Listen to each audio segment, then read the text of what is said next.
오늘은 에덴 동산의 장면이죠. 하나님이 에덴 동산을 만드시고 또 사람을 창조하시면서 에덴 동산에서의 그들이 할 일을 맡기십니다. 그것은 분명하게 하나님의 대리자로 그 땅을 다스리는 일이었죠. 그걸 15절에 이렇게 표현합니다. 여호와 하나님이 그 사람을 이끌어 에덴 동산에 두어 그것을 경작하며 지키게 하시고, 이 말을 좀 더 구체적으로 다르게 표현한 것이 1장 28절이에요. 하나님이 그들에게 복을 주시며 하나님이 그들에게 이르시되 생육하고 번성하여 땅에 충만하라, 땅을 정복하라, 바다의 물고기와 하늘의 새와 땅에 움직이는 모든 생물을 다스리라 하시니라. 그러니까 땅을 경작하고 지킨다라는 게 궁극적으로는 그 땅의 모든 생물과 피조물들을 잘 다스리고 그 땅을 관리하는 것, 하나님의 대리자로서 그 땅 가운데 존재하는 것, 그것이 인간을 만드신 또 인간에게 맡긴 일이었다라는 것이죠. 우리가 또 인간이 하나님의 대리자로 그 땅을 다스리며 그 모든 것들을 관리하는 것은 1장 27절에 나와 있는 이유 때문이에요. 1장 27절에 하나님이 자기 형상 곧 하나님의 형상대로 사람을 창조하시되 남자와 여자를 창조하시고, 자신의 형상으로 인간을 만드셨다라는 것은 다른 게 아닙니다. 바로 이 땅에서 하나님의 대리자로 하나님이 원하시는 삶을 살아내는 존재로 인간을 만드셨다라는 거죠. 그러니까 한마디로 하나님이 계시고 우리는 그 거울이 되어 하나님의 영광을 조금이나마 이 땅 가운데 비추어내는 하나의 통로로서 대리자로서 부름받고 지어졌다라는 것이죠. 근데 문제는 아담과 하와가 그 일을 제대로 못했다라는 게 문제였어요. 바로 땅을 다스리고 지키고 그러한 모든 피조물들을 잘 다스리는 것이 인간의 역할인데, 문제는 아담과 하와가 타락을 할 때 어떤 일이 발생했는가? 3장 1절에서 5절입니다. 6절입니다. 그런데 뱀은 여호와 하나님이 지으신 들짐승 중에 가장 간교하니라. 뱀이 여자에게 물어 이르되 하나님이 참으로 너에게 동산 모든 나무의 열매를 먹지 말라 하시더냐. 여자가 뱀에게 말하되 동산 나무의 열매를 우리가 먹을 수 있으나 동산 중앙에 있는 나무의 열매는 하나님의 말씀에 너희는 먹지도 말고 만지지도 말라, 너희가 죽을까 하노라 하셨느니라. 뱀이 여자에게 이르되 너희가 결코 죽지 아니하리라. 너희가 그것을 먹는 날에는 너희 눈이 밝아져 하나님과 같이 되어 선악을 알 줄 하나님이 아심이니라. 여자가 그 나무를 본즉 먹음직도 하고 보암직도 하고 지혜롭게 할 만큼 탐스럽기도 한 나무인지라. 여자가 그 열매를 따먹고 자기와 함께 있는 남편에게도 주매 그도 먹은지라. 분명히 뭐라고 말씀하셨냐면 바다의 물고기와 하늘의 새와 땅에 움직이는 모든 생물을 다스리라고 말씀하셨어요. 근데 지금 뱀이 이렇게 유혹을 할 때에 하나님의 창조의 목적대로라면 어떻게 해야 됩니까? 그 뱀을 다스려야 되는 거죠. 근데 지금 그 말에 홀라당 넘어가게 된 거예요. 그러니까 다스리는 게 아니라 지금 모든 유혹과 말들 가운데 세상의 물질들과 피조물의 이야기 가운데 넘어가는 거죠. 그게 사실 죄의 근본이라는 거예요. 그래서 가인도 이런 일을 겪게 되죠. 창세기 4장 7절이죠. 아담과 하와가 에덴 동산에서 쫓겨나서 낳은 아들 아닙니까? 형제를 죽인 자가 가인이죠. 근데 4장 7절에 네가 선을 행하면 어찌 낫을 들지 못하겠느냐? 선을 행하지 아니하면 죄가 문에 엎드려 있느니라. 죄가 너를 원하나 너는 죄를 다스릴지니라. 그러니까 계속해서 다스리는 것 자체가 이 하나님의 대리자로서 우리가 창조된 이유라는 거예요. 그러니까 죄든 유혹이든 피조물이든 그것을 다스릴 수 있는 하나님의 그 백성이고 자녀로서의 삶을 이 땅 가운데 살아내기를 하나님 원하시고 만드셨다는 것인데, 다스리지 못하고 오히려 끌려가는 인생들이 되었다. 이게 죄의 근본적인 이유다라고 말하는 거죠. 그럼 이런 유혹과 죄와 세상의 피조물들의 어떤 말들 가운데 끌려가는 것이 아니라 그것을 다스리기 위하여 이 땅 가운데 오신 분이 누굴까요? 예수님이죠. 예수님이 사역을 시작하실 때 40일 금식을 하시고 줄인 다음에 이런 일이 있죠. 마태복음 4장이에요. 그때 예수께서 성령에 이끌려 마귀에게 시험을 받으러 광야로 가서 40일을 밤낮으로 금식하신 후에 줄이신지라. 시험하는 자가 예수께 나와서 이르되 네가 만약 하나님의 아들이거든 명하여 이 돌들로 떡덩이가 되게 하라. 예수께서 대답하여 이르시되 기록되었을 때 사람이 떡으로만 살 것이 아니요 하나님의 입으로부터 나오는 모든 말씀으로 살 것이라 하였느니라 하시다. 그러니까 여기서 뭐라고 말씀하시는 거예요? 마귀의 유혹. 우리가 가인이 죄를 다스리라고 하는데 그걸 실패했죠. 마귀의 유혹에 대해서 예수님이 어떻게 하시죠? 하나님의 말씀을 가지고 그 유혹을 이겨내시죠. 마태복음에서 3번의 유혹이 연달아 이어질 때마다 그분은 그것을 다 다스리십니다. 말씀으로 물리치시는 거죠.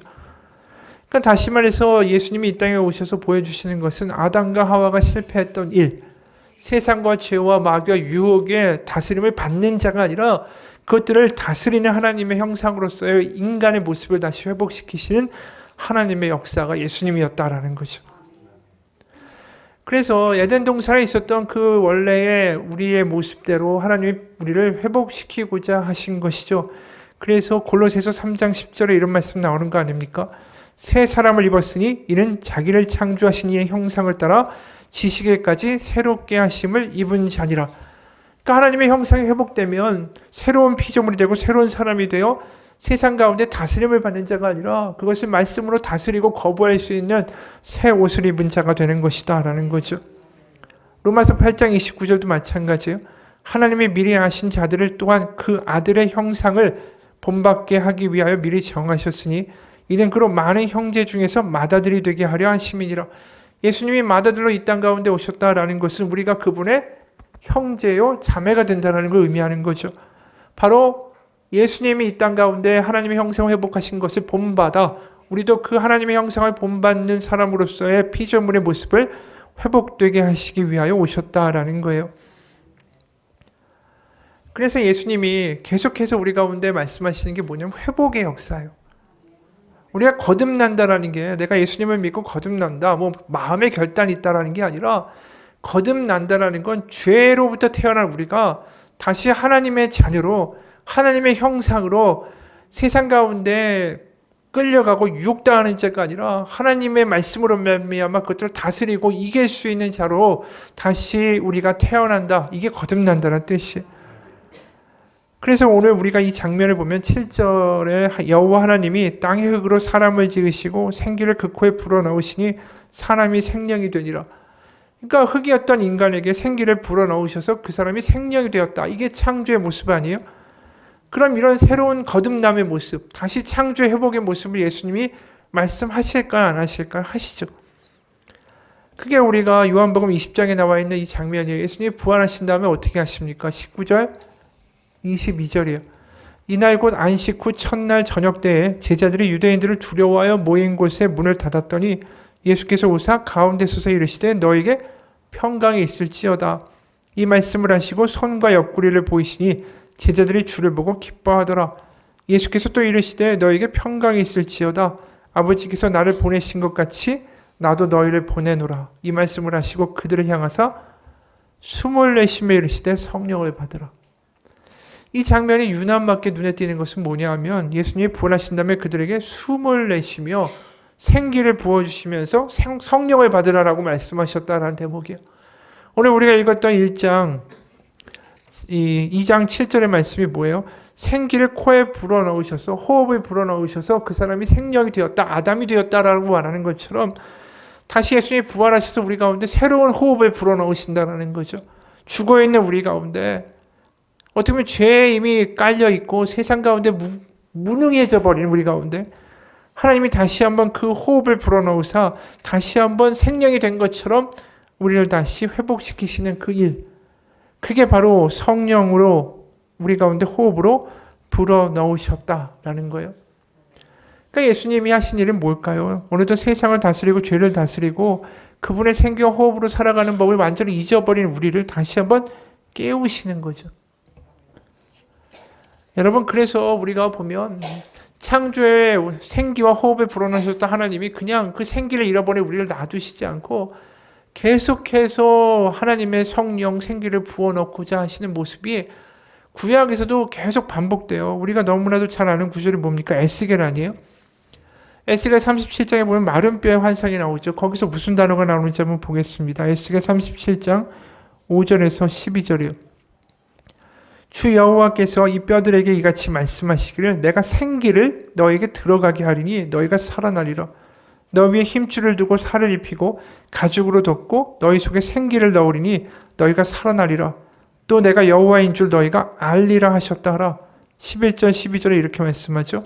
또 내게 이르시되 인자야 이 뼈들은 이스라엘 온 족속이라. 그들이 이르기를 우리의 뼈들이 말랐고 우리의 소망이 없어졌으니 우리는 다 멸절되었다 하느니라. 그러므로 너는 대언하여 그들에게 이르기를 주 여호와께서 이같이 말씀하시기를 내 백성들아 내가 너희의 무덤을 열고 너희를 거기에서 나오게 하고 이스라엘 땅으로 들어가게 하리라. 그들의 소망을 잃고 생기를 잃고 의욕도 잃고 어떠한 소망의 하나의 호흡도 없을 때에 하나님이 하시는 일이 뭐예요? 너희 가운데 내가 생기를 다시 부어 넣어 주고야 말 것이다. 그 일을 예수님이 이 땅 가운데 오셔서 하셨다라는 거죠. 지금도 마찬가지예요. 우리가 어느 순간 낙담하고 있고요. 몸이 아파가지고 건강 때문에 눌려 있고요. 하는 일이 안 되고 소망이 없고요.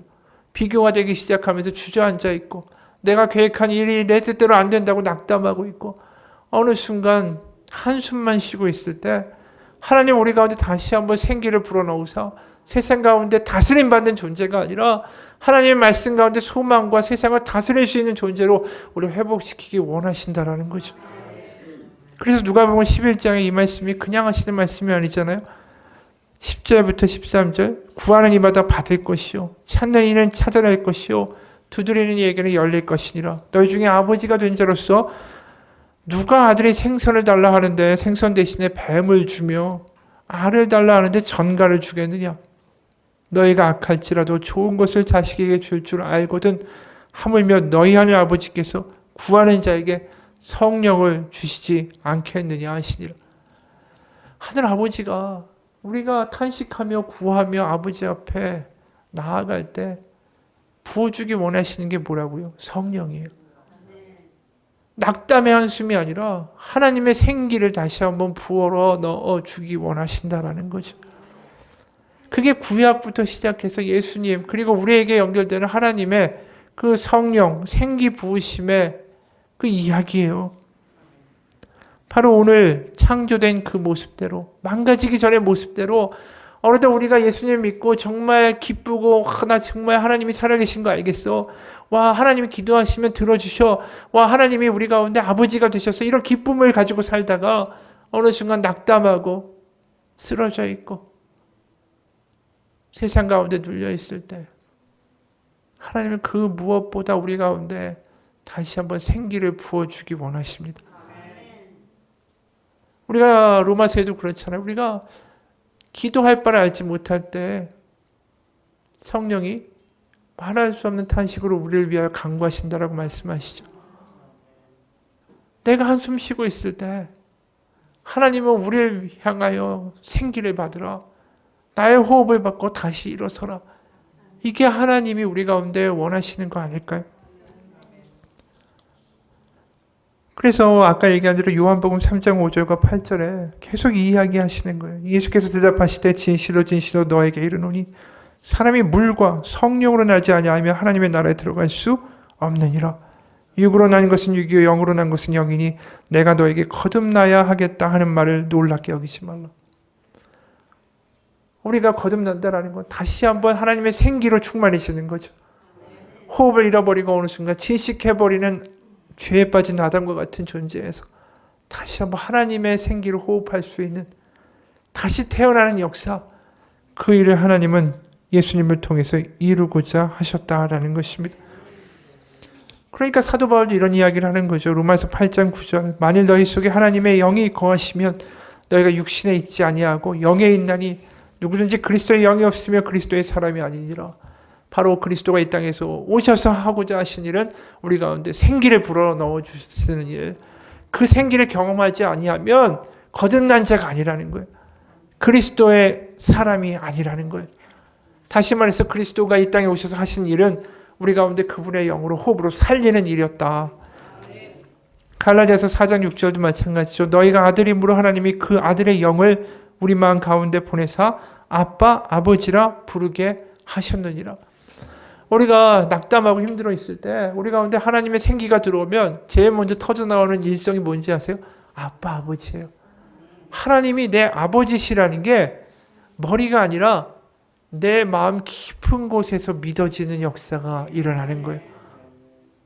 그게 창조의 모습이 회복되는 거예요. 하나님 아버지가 내 아버지, 하늘에 계신 하나님이 내 아버지라는 게 너무 간절하고 너무 확실하게 믿어지니까 그러면 어떻게 될까요? 세상에 눌려 살까요? 눌려 살지 않죠. 세상을 이기는 믿음이 될 수밖에 없는 거죠. 그 일을 하기 위해서 예수님이 이 땅에 오셨다라는 거예요. 우리 가운데 다시 한번 호흡을 주고 생기를 주고 생명을 주기 위하여 이 땅에 오셨다라는 것입니다. 그래서 오늘 우리가 보면 생명나무라는 이야기가 나와요. 9절에 여호와 하나님이 그 땅에서 보기에 아름답고 먹기에 좋은 나무가 나게 하시니 동산 가운데는 생명나무와 선악을 알게 하는 나무도 있더라. 우리는 선악과만은 많이 알고 있는데 여기 생명나무가 같이 있었다라고 말합니다. 이 생명나무가 과연 뭘까?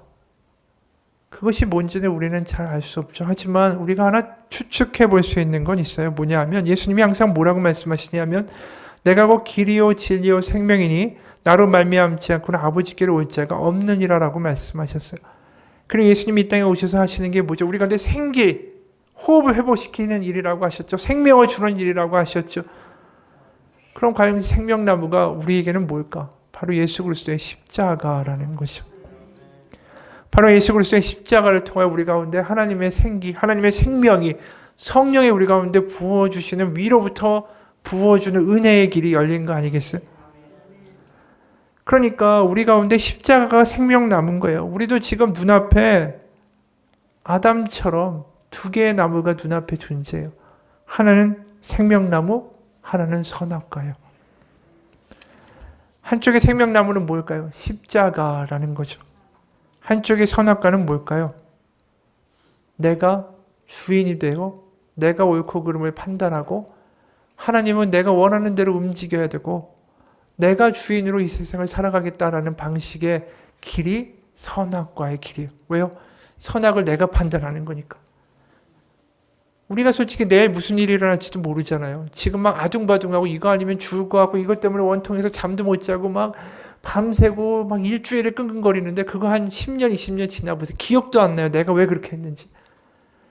그런 존재가 우린데 내일 일에 무슨 일이 일어날지도 모르는 존재가 우린데 그런데 우리가 어떻게 선악을 판단해요? 그런데도 내가 삶의 주인공이고 내가 눈앞에 보이는 이것이 옳아, 이건 나빠. 그러면서 이것을 주장하고 매달리고 이렇게 돼야만 한다고 살아가는 삶이 뭐라고요? 선악과를 따라가는 삶이라는 거예요.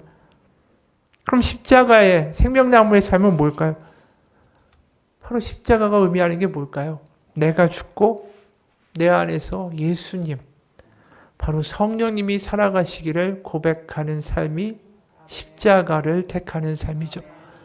그러니까 생명나무의 열매를 먹는 것은 내가 죽으면 생명이 들어오는 거예요. 왜요? 그건 선물이니까. 하나님이 부어주시는 거니까. 내가 주인 되기를 포기하고 하나님 앞에 나아가 기도할 때에 악한 아버지라도 그 아들에게 좋은 걸 줄 줄 알거든 하물며 하늘 아버지께서 너에게 성령을 주시지 않겠느냐. 그 말씀처럼 우리 가운데 하나님의 성령이 우리 가운데 임하셔서 내가 죽을 때 하나님의 생명, 하나님이 옳고 그름을 판단하신 하나님의 인도하신 가운데 살아가는 것, 이게 바로 십자가의 길, 이게 생명나무의 길이다라는 것입니다. 그래서 다시 한번 정리하면 십자가, 생명나무의 길은 역설적으로 내가 죽고 내가 더 이상 주인이 안 되고 예수님이 또 하나님이 나의 삶의 주인이 되시는 길이고 선악과의 길은 내가 인생의 주인이 돼서 살겠다라는 길인 것입니다. 그래서 스탠리 하워스라는 신학자는 이렇게 말해요. 그리스도인의 삶은 답 없이 사는 법을 배우는 것이다. 굉장히 난감한 이야기이긴 하죠. 근데 이 이야기는 뭘 얘기하는 걸까요? 아무 생각 없이 살라는 말일까요? 아니에요. 내가 더 이상 내 삶의 주인이 안 되고 내 눈에 보이는 것이 이게 선이다. 이것만 돼야 된다. 아니다. 이게 악이다. 이런 모든 평가의 기준과 선택의 기준을 내려놓는 순간에 우리는 뭘 해야 되죠? 기도할 수밖에 없어요. 왜요? 내가 선악의 판단이 안 되니까. 내가 주인이 아니니까. 난 내일 일을 모르니까. 하나님 앞에 기도할 수밖에 없는 거죠. 답 없이 사는 법을 배운다라는 이야기는 뭐냐면 답을 아는 분에게 기도한다라는 말밖에 안 되는 거예요. 내가 주인이 아니기 때문에 아버지 앞에 늘 겸손하게 나아가는 기도는 오히려 우리 힘든 삶 가운데 정말 하나님이 살아계시다는 것을 경험하게 되고 하나님을 경탄하게 하고 하나님의 나라를 믿어지게 하는 기회가 될 수 있습니다. 그저 내가 이게 필요합니다. 이거 들어주세요. 내가 주인 자리에 있어서 마치 요술램프의 지니한테 명령하듯이 그냥 마음대로 살다가 일주일에 한 번 예배드리러 교회 예배당에 나와서 그것만 이야기하고 바로 나가는 그러한 삶에 무슨 기도의 능력이 나타나겠어요? 내가 죽으면 하나님이 일하시는 게 경험되기 시작해요. 그러니까 우리가 기도하면서 왜 능력이 나타나지 않을까요? 내가 다 살아있으니까. 내가 선악을 다 판별하고 내가 다 기준을 세우고 내 마음대로 내 뜻대로 하나님도 내 시나리오대로 움직여야 되니까. 그런데 무슨 기도의 응답이 나타나겠어요? 우리가 하나님의 아들 예수님이 뭐라고 하셨어요? 어린아이와 같지 아니하면 하나님의 나라에 들어갈 수 없다. 이게 뭐 어린아이처럼 천진난만한 삶을 살라는 것일까요? 아니죠. 어린아이는 분명하게 알아요. 무능하다라는 거. 자기가 무슨 돈이 있어서 그걸 사겠어요. 부모한테 얘기해야 되잖아요. 뭘 먹고 싶어도 부모한테 이야기해야 되고요. 어디 가고 싶어도 부모한테 이야기해야 돼요. 계속 묻고 계속 구합니다. 자신이 주인이 아니라는 것을 어린아이는 분명하게 알고 있어요. 근데 하나님이 보시기에 우리가 어른인가요? 하나님이 보시면 우리도 정말 모자라는 어린아이에 지나지 않아요. 갓난아기 같아요. 뭘 분별할 줄도 모르고 뭐에 화내고 뭐에 기뻐해야 될 줄도 제대로 사리 분별이 안 되는 어린아이와 같은 존재라는 거죠. 그걸 알면 기도하게 되는 거예요. 그게 생명나무로 가는 길이에요. 생명나무는 이미 우리 가운데 주어졌습니다. 찾고 구하고 두드리면 열린다라고 말씀하셨어요. 우리가 생명나무의 길로 가느냐 선악과의 길을 가는가 이건 지금도 우리 앞에 놓여있는 문제라는 거예요. 어떤 분의 글이에요. 기독교 잡지에서 당신은 예수님을 어디에 모시고 있는가라는 제목의 글이 실렸다. 내용은 이렇다. 어떤 성도들은 예수님을 스페어 타이어, 그러니까 사고 나면 그 다음에 끼우는 타이어 있죠. 스페어 타이어로 여겨 자동차 트렁크에 넣어둡니다. 그들은 자신이 인생의 주인이 돼서 살아갑니다. 그러나 다만 갑자기 타이어에 펑크가 나거나 큰 사고가 생기면 그때는 예수님을 찾습니다. 트렁크를 열고 예수님, 제발 지금의 문제를 해결해 주세요 라고 기도를 한 뒤에는 다시 문을 닫습니다. 그들에게 예수님은 문제가 생겼을 때 좋은 해결책이 되는 하나의 수단이죠. 다음으로는 예수님을 보조석에 앉히는 성도들이 있습니다. 이들은 예수님을 좀 더 가까이 두고 때때로 예수님이 원하는 대로 삶을 살아가는 모습도 보이지요. 하지만 최종 결정권을 쥐고 운전석에 앉아있는 건 여전히 자신 본인이며 모든 문제의 최후 결정권을 스스로가 쥐고 있습니다. 마지막으로는 예수님을 운전석에 앉게 하는 성도들이 있습니다. 이들은 삶의 최종 결정권을 예수님께 넘겨드리며 자신이 바라는 결정보다는 예수님이 바라시는 대로 결정하기를 늘 원합니다. 이 이야기가 오늘 이 이야기죠. 우리 가운데 생명나무가 있고 선악과의 나무가 있고 생명나무로 가면서 영생의 길과 하나님의 성령 인도하심을 받을 수 있는 길을 이미 예수님은 십자가에서 열어주셨는데 여전히 우리는 선악과를 보면서 무슨 생각을 한다고요? 내가 보기에 먹음직도 하고 보암직도 하고 지혜롭게 할 만큼 탐스럽게 보이는 거 그걸 여전히 따라가는 우리의 모습을 우리는 문득문득 보게 된다는 거죠. 여러분 우리가 과연 선악과의 이야기가 과거의 이야기일까? 다시 한번 좀 생각해 보았으면 좋겠어요. 로렌스 형제라고 하는 이 수사가 있습니다. 카톨릭의 수도사, 17세기 수도사인데 이분은 정규 교육을 받지는 못했는데 자신에게 이제 수도원에서 맡겨진 일이 주방 일이었어요.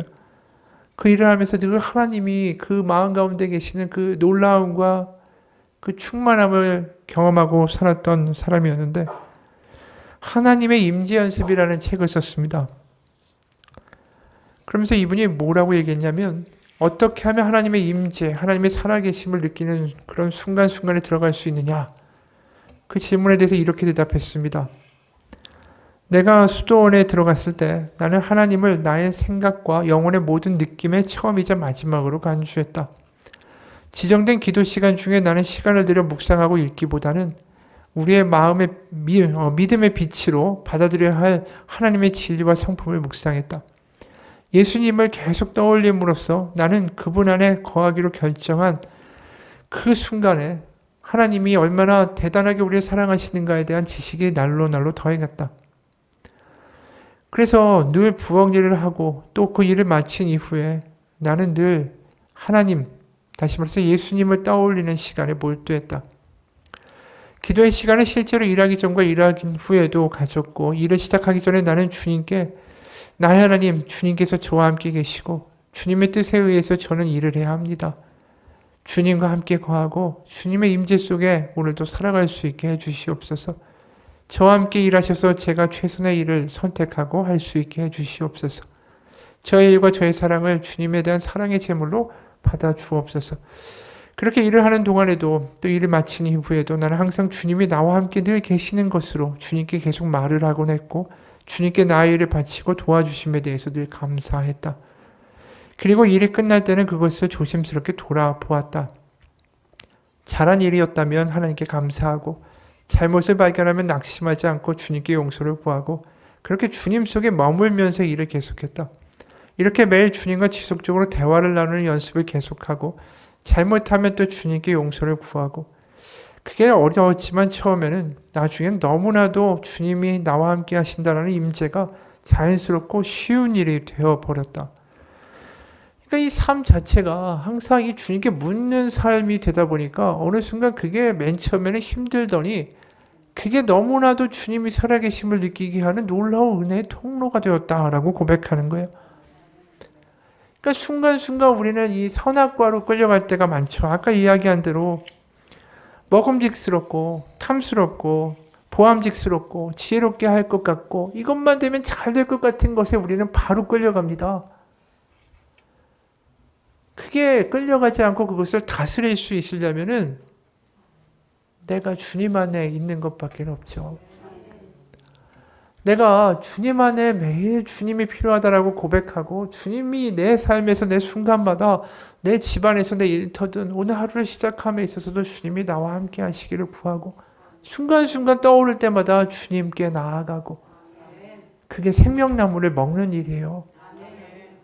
우리에겐 두 가지 나무밖에 없습니다. 선악과든 생명나무든. 생명나무는 이미 주어졌다라고 하셨어요. 구하고 찾고 두드리면 먹게 될 거라고 하셨어요. 여러분 그러면 그 길로 가야죠. 그래서 주님이 우리를 채워주시면 우리는 세상의 것들이 탐나거나 먹음직스럽거나 보암직하지 않게 됩니다. 하나님은 그렇게 하시는 거예요. 우리가 어린아이 같잖아요.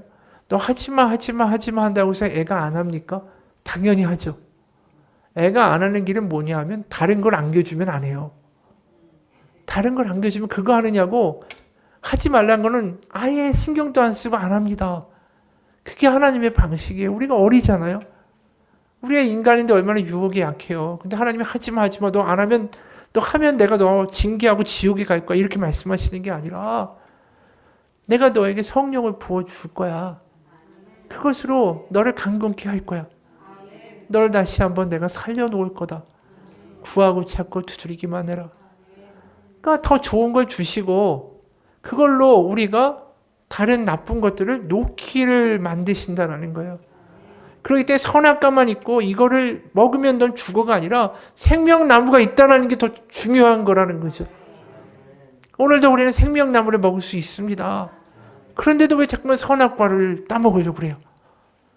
우리의 삶에서 순간순간 선악과적인 생각이 들어갈 때마다 남이 부럽고 와 이게 너무나도 좋은 것 같고 이것만 가지면 너무 잘 될 것 같고 이것만 하면은 남들에게 인정받고 부러움받을 수 있을 것 같고 그 생각 들면 기도하세요. 그리고 낙담되고 힘들고 남들이 너무 멋있어 보이니까 남 상대적으로 초라해 보이고 남이 너무 질투나고 나는 한심해 보이고 한숨나고 남이 먹는 선악과가 부러워서 나도 먹고 싶고 그럴 때 뭐 해야 돼요? 생명나무를 먹어야죠. 우리 가운데 그냥 선악과만 주신 게 아니라 생명나무가 주어졌다는 게 복음인 거예요. 여러분, 우리가 그것을 먹고 살아갈 때에 우리 마음 가운데 하나님이 주신 놀라운 하나님의 나라, 하나님의 살아계심이 순간순간 경험될 거라고 믿습니다. 왜냐하면 하나님이 그 예수님을 보내셔서 우리 가운데 이루신 일이고 약속하신 것이기 때문입니다. 그런 사람이 된다면 우리가 세상 가운데 뭐 인정받고 저 사람보다 꼭 나아야 되고 이거 꼭 가져야 되고 이런 것으로부터 어느 순간 자유로워져요. 하나님 오늘은 어떠셨나요? 라는 책이 있습니다. 거기에 이분이 이렇게 썼어요. 인생이라는 무대에서 누구나 한 번 정도는 스포트라이트, 이 등 있죠? 불빛, 이거 스포트라이트를 받습니다. 그분께서 세워주실 때가 있죠. 그때가 되면 마치 준비한 것처럼 기쁘게 두 팔을 벌려 하나님께 뻗을 수 있었으면 좋겠습니다. 나에게 비치는 스포트라이트를 그분께 옮기고 그저 아무 욕심 없이 또 아무 기대 없이 무대를 내려왔으면 좋겠습니다. 무대 뒤로 물러났을 때의 어두움, 외로움, 무대를 내려왔을 때의 허무함과 작아지는 박수 소리처럼 그렇게 영영 잊혀지는 것은 아닐까라는 두려움까지도 모두 그분께 올려드리고 저는 그저 조용히 사라질 수 있다면 참 좋겠습니다. 높임받는 자리, 박수받는 자리, 인정받는 자리는 원래부터 제 것이 아니었습니다. 우리는 맡은 역할을 결국 다 마치고는 무대 뒤로 사라져야 할 사람들이죠. 내 삶은 언제나 그분을 드러내는 조연일 뿐입니다. 그분이 드러나는데 내가 사용됐으면 좋겠습니다. 이런 분들이 있다면 이게 교회가 세상의 빛과 소금이 되지 않을까요? 이런 고백을 할 수 있는 게 뭘까요? 저는 사라져도 괜찮습니다. 주님만 드러나시면. 이런 고백을 할 수 있는 사람들은 그 안에 하나님이 있는 거예요. 하나님이 계시면 내가 이게 좀 약간 인정받지 못해도 괜찮고 내가 그것도 좀 없어도 괜찮아요. 왜? 하나님이 내 안에 계심으로 하나님이 나를 선한 길로 인도해 가실 것을 항상 믿기 때문에. 여러분, 생명나무와 선악과의 나무, 오늘 9절과 16, 17절 이런 말씀이 있죠. 여호와 하나님이 그 땅에서 보기에 아름답고 먹기에 좋은 나무가 나게 하시니 동산 가운데는 생명나무와 선악을 알게 하는 나무가 있더라. 여호와 하나님이 그 사람에게 명하여 이르시되 동산 각종 나무의 열매는 네가 임의로 먹되 선악을 알게 하는 나무의 열매는 먹지 말라. 네가 먹는 날에는 반드시 죽으리라. 그 선악과를 우리도 먹는 일은 없었으면 좋겠어요. 그게 결국 패망의 길이다라는 거죠. 과연 우리는 어느 나무의 열매를 매일 먹으면서 살아가시겠습니까? 우리는 밥을 먹는 것뿐 아니라 이 두 열매 중에 한 열매를 항상 먹고 살아가는 존재이기 때문이에요. 선악과가 아니라 생명의 나무를 매일매일 먹고 즐기고 감격하고 기뻐하는 우리의 삶이 되시길 주님의 이름으로 축원합니다. 하나님 아버지, 우리가 살아가는 인생 가운데 우리는 너무나도 많은 선악과를 탐내며 살아갑니다. 보기에 좋고 먹음직스럽고 지혜롭게 할 만큼 탐스럽고 그걸 가지려고 애쓰고 남이 그걸 가지면 질투하고 때로는 낙담하고 나는 왜 이거밖에 안 될까라며 그 선악과 하나 쥐어보겠다고 그렇게 전전긍긍하며 살아갑니다. 정작 우리 옆에 있는 생명나무는 거들떠보지 않을 때가 너무나도 많습니다. 우리는 십자가에 예수님이 주시는 생명의 열매는 어느덧 뒤팽겨치고 내팽겨치고 엉뚱한 것을 위하여 달려가는 우리의 인생이 되지 않기 원합니다. 선악과를 먹는 어리석은 자가 아니라 결국 그것을 먹으면 나중에 인생의 끝에서 후회하고 낙담하고 쓸데없는 것에 나의 인생을 다 바쳤구나 억울해하는 불행한 인생이 아니라 매일매일 생명의 나무를 먹으며 하나님 주시는 생수를 먹으며 하나님의 생기 호흡을 채워가며 세상을 이기고 우리의 주변 사람들을 사랑하며 담대하게 살아갈 수 있는 우리의 삶이 되게 도와주옵소서. 주님은 약속하셨습니다. 구하라, 찾으라, 두드리라. 그러면 너에게 주실 것이다. 그 말씀을 우리의 가슴 깊은 곳에 새기며 우리의 삶 가운데 선악과가 근사해 보일 때마다 우리는 다시 한번 하나님께 구하고 찾고 두드릴 것입니다. 그 그때마다 하나님의 생명의 열매를 우리 가운데 가득 채워주시는 하나님의 은혜를 경험하는 하나님의 살아계심을 절절히 느낄 수 있는 우리 삶이 되게 도와주옵소서. 예수님 이름 받들어 기도합니다. 아멘.